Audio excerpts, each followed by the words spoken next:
दियों को बहुत ज्यादा सिग्निफिकेंट माना जाता है, उनको सूर्य का अंश माना जाता है, क्योंकि वो सूर्य जो इतनी रोशनी प्रदान कर रहा है, एक छोटा सा दीपक आपको पूरा कमरा एक रोशन कर सकता है।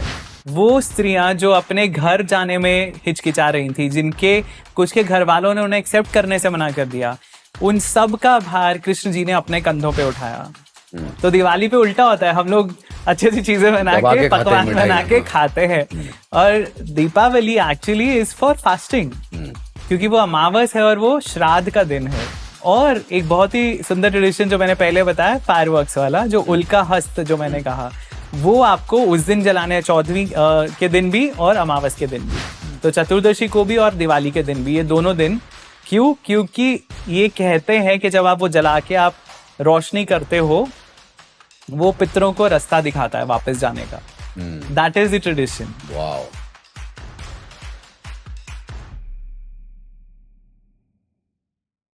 सब लोग सोचते हैं कि दिवाली जो है, ये हमारा त्योहार जो है सिर्फ श्री राम जी से जुड़ा हुआ है जी। लेकिन जब मैं इंटरनेट पे गया और जब इसके बारे में थोड़ा सा रिसर्च किया तो देखा कि 5 दिन की नहीं 6 दिन की होती है दिवाली।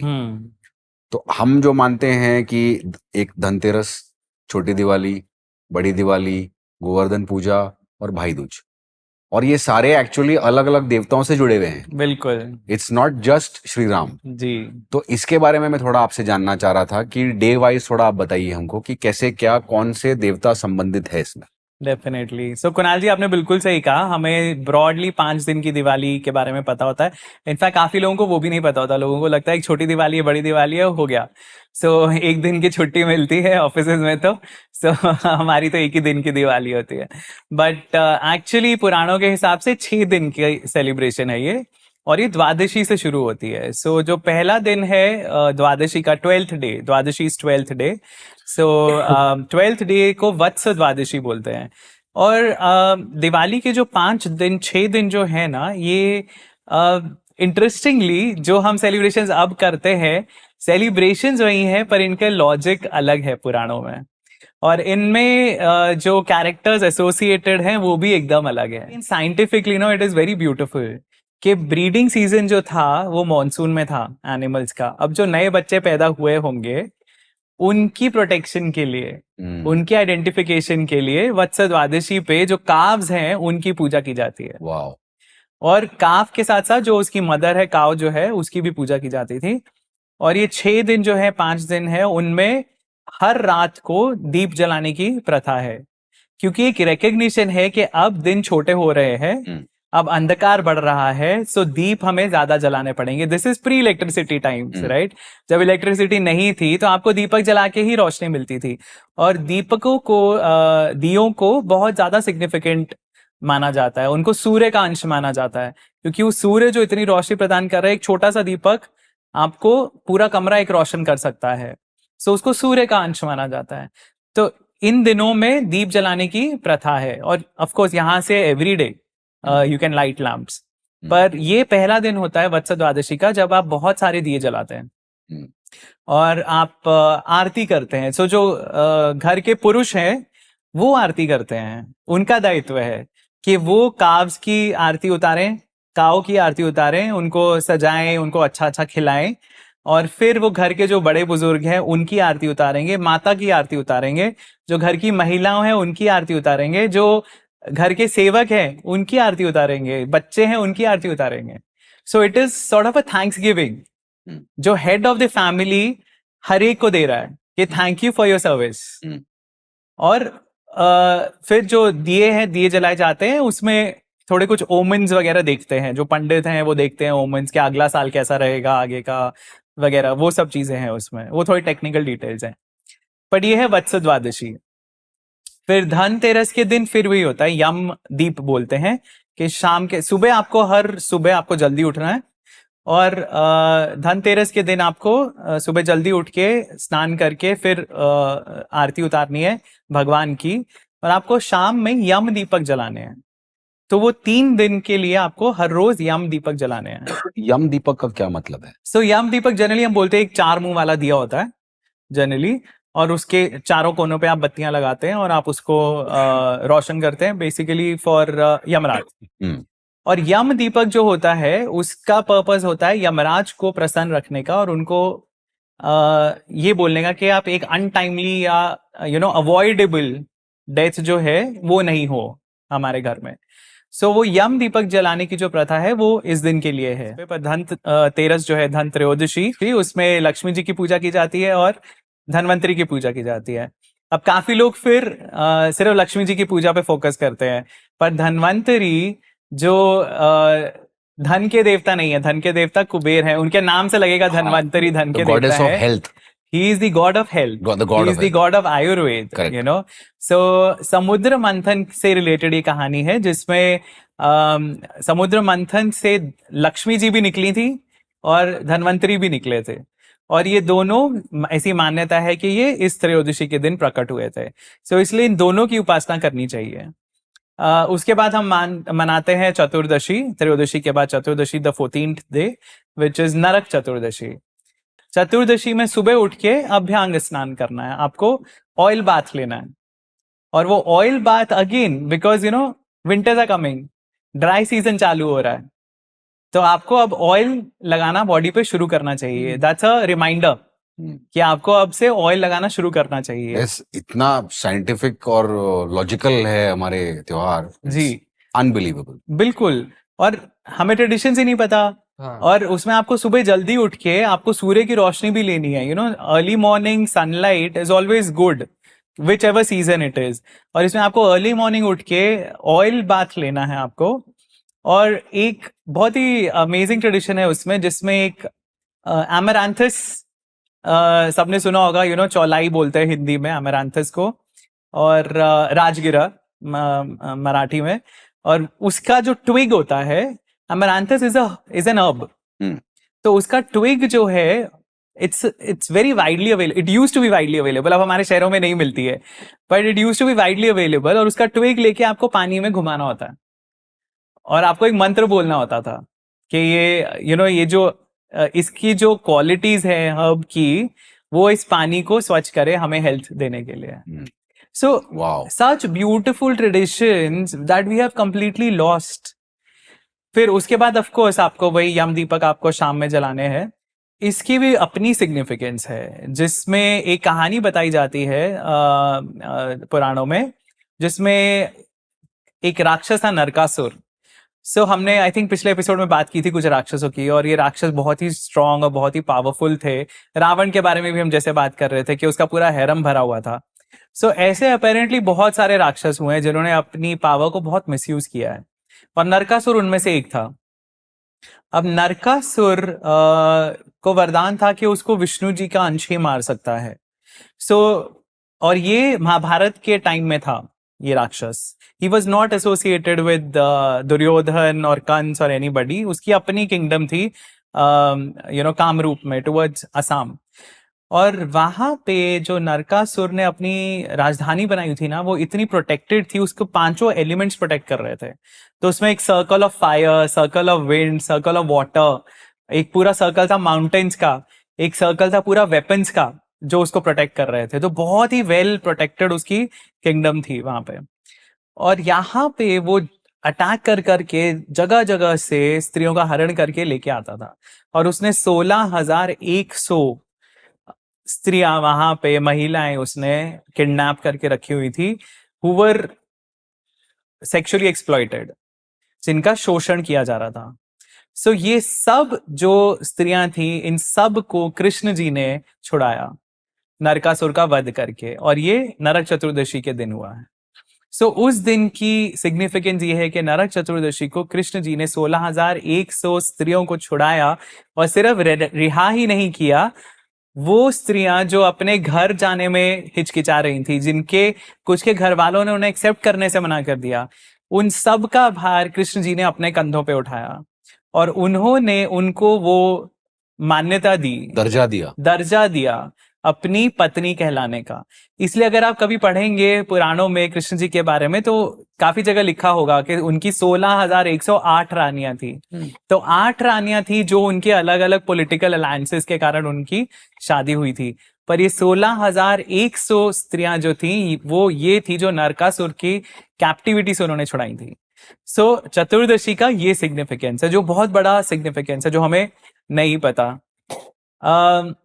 एक्चुअली जो है this is just mind blowing कि Shri Krishna ji is also associated with Diwali. Yes, that is something कि ज्यादातर हमें ये पता ही नहीं है। मुझे भी ज्यादा नहीं पता था इसका। हम लोग तो हमेशा सोचते हैं कि नॉर्थ में रामायण से एसोसिएटेड है दिवाली ज्यादा। साउथ में काफी लोगों को ये कहानी पता है कृष्ण जी की। सो इस दिन आई थिंक जैसा मुझे ध्यान है, मैंने देखा भी है कई जगह कि वहां पे जो हस्बैंड है उसकी आरती उतारी जाती है उस दिन, probably as a memory of how Krishna ji protected these women. So ये तो चतुर्दशी के दिन होता है। फिर उसके अगले दिन जो दिवाली, ये इसको हम कहते हैं छोटी दिवाली। सो धनतेरस, छोटी दिवाली, और फिर बड़ी दिवाली जो है that is the main day when Shri Ram return to Ayodhya. तो उसकी सेलिब्रेशन जो है उसमें दीपों की मालाएं जलाई गई थी, इसलिए उसको दीपावली कहा जाता है। तो अमावस के दिन, दिवाली के दिन, सबसे पहली चीज जो सुबह उठ के हमें करनी है नहा धो के, वो है श्राद्ध हमारे एंसेस्टर्स के लिए।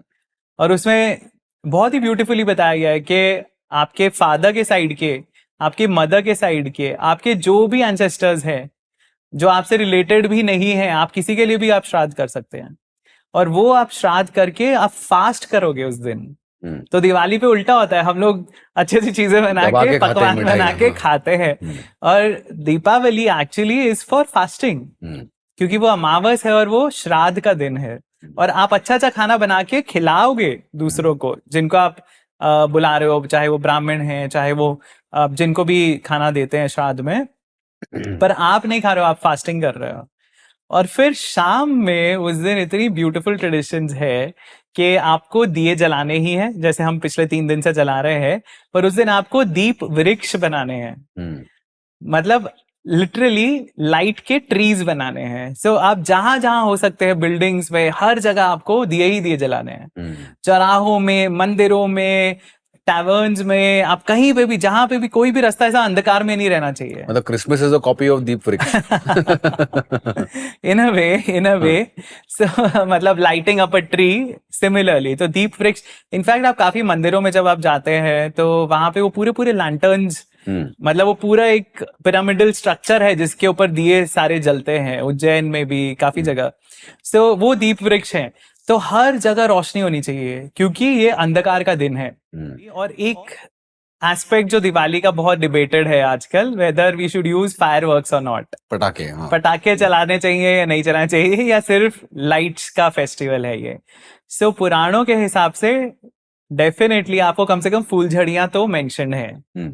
तो पटाखे उस टाइम थे या नहीं थे पता नहीं, पर उल्का हस्त एक टर्म है जो बोली जाती है। एंड उल्का इज अ कॉमेट, हस्त is hand, so you're holding a comet in your hand, like a hand comet.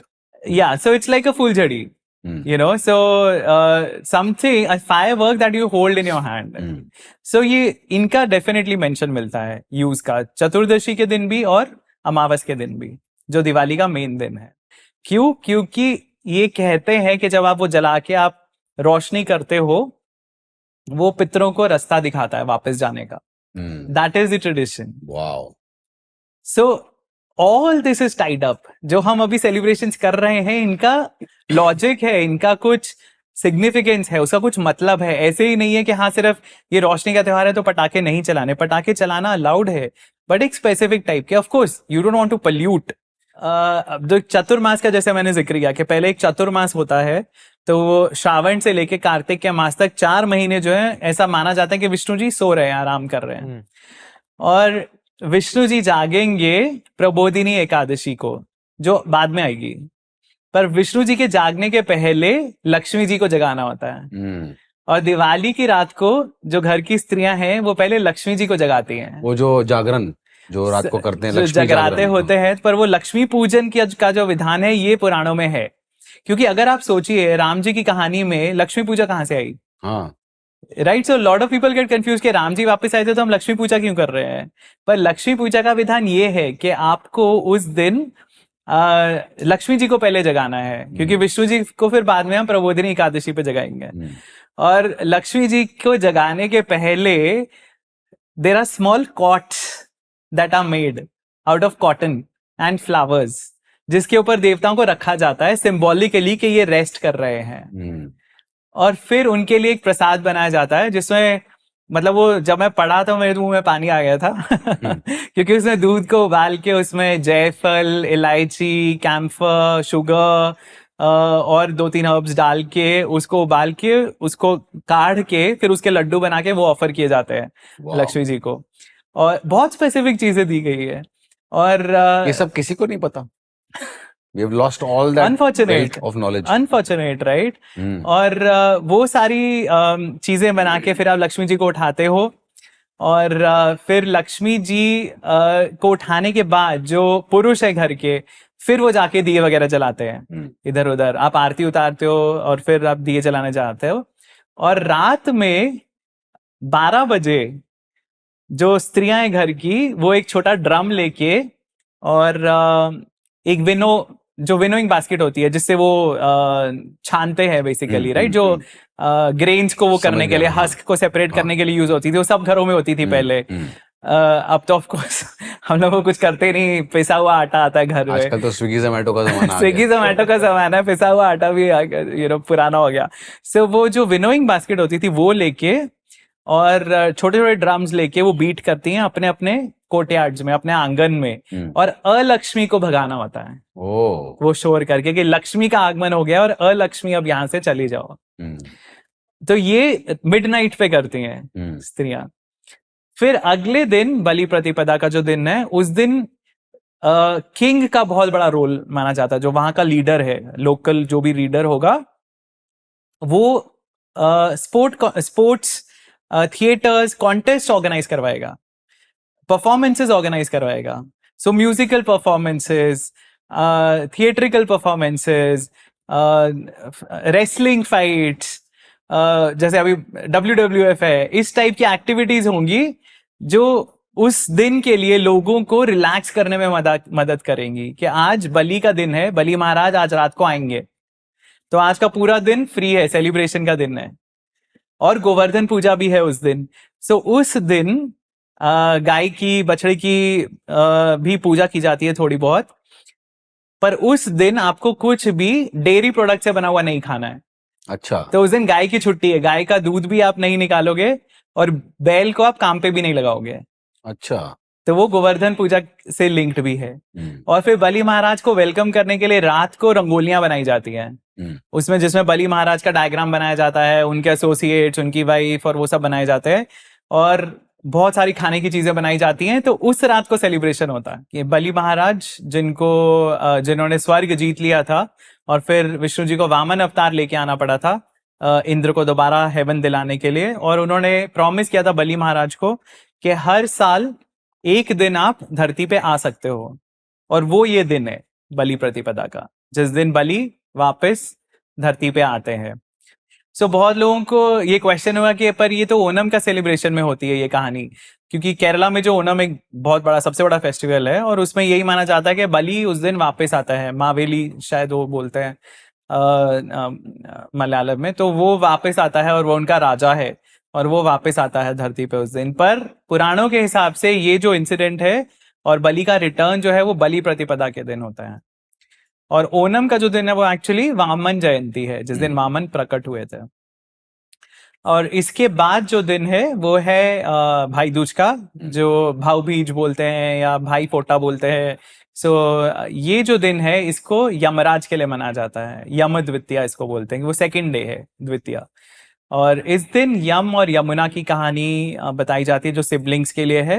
I think हमने शायद पिछले पॉडकास्ट में भी थोड़ी डिस्कस की थी कि ये सिबलिंग्स का त्योहार है, भाई और बहन का त्योहार है, जिसमें बहन के घर भाई विजिट करते हैं, और ये एक विधान है कि बहन के घर पे ही खाना खाना है उस दिन, और बहन के लिए गिफ्ट्स लेके जाने हैं बहुत सारे। बहन भी गिफ्ट देती हैं, it is 2 ways, it's not कि सिर्फ भाई को ही गिफ्ट देने हैं और बहनें सिर्फ लेंगी, बट नहीं, बहन भी गिफ्ट्स देती है भाई को और खाना भी खिलाती है। और भाई का बहन के घर पे खाना खाना जरूरी है, और अगर बहन कोई नहीं है, आपकी सगी बहन नहीं है, तो किसी कजन के घर पे, नहीं तो फिर अपने पिता की बहन के घर पे जाके, बुआ के यहाँ। बुआ के घर पे जाके, नहीं तो अगर किसी मुंह बोली बहन के घर पे जाके।